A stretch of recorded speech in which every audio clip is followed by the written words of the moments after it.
Do you think that you get a hard time, if I can come to you, Stephen, because of the roles that you have, very necessary to run a Western democracy, but very unpopular roles? So you might be lovely people, but when you tell people what you do for a living, it doesn't endear them to you, does it?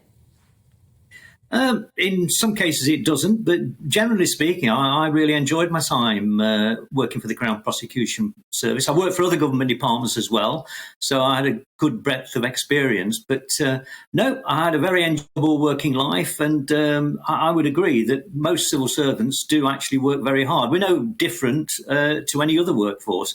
You have the good and the bad.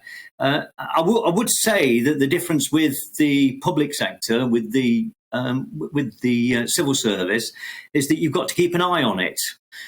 Because going back to the old adage that work expands to fill the time allotted for its completion, that certainly applies to the public sector. So you've got to keep an eye on government departments and control what they're doing, how many people that they're employing, and certainly the salaries that they're paying. And nobody in the civil service, with the exceptions that have just been mentioned, nobody in the civil service, for goodness sake, should be earning more than the Prime Minister. But you see, you've just got the most extraordinary job security, haven't you, when you work for the civil service? You're not dependent on a company being profitable. It might be a very silly and a very basic question, but who sets those salaries? Well, there's a salary review board that I think reports to the Treasury and the Cabinet Office.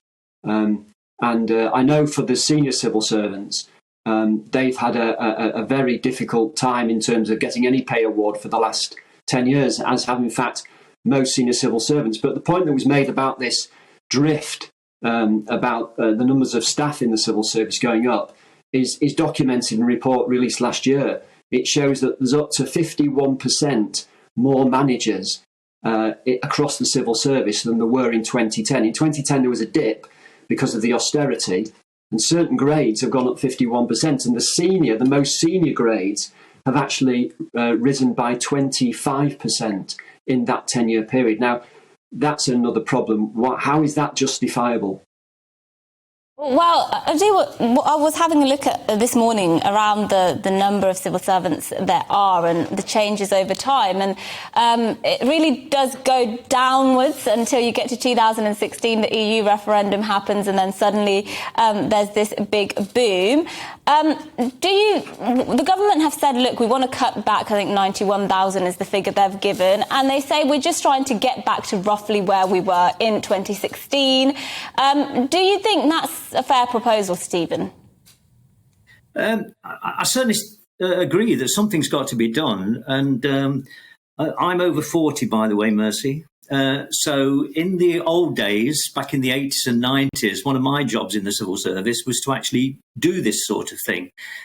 We carried out, all government departments were required to carry out a rolling programme of continuous inspection and review, where we were pushing down on numbers of staff, recommending more staff in some cases, but generally speaking, pushing down on the numbers of people that are employed within our departments. And all of that work that I was carrying out during that period was overseen by the Treasury. They had a department called the Staff Inspection and Evaluation Division, and they used to accompany us on certain inspections on a random basis. So all government departments were required to do this, and to the best of my knowledge, that work isn't taking place at the moment.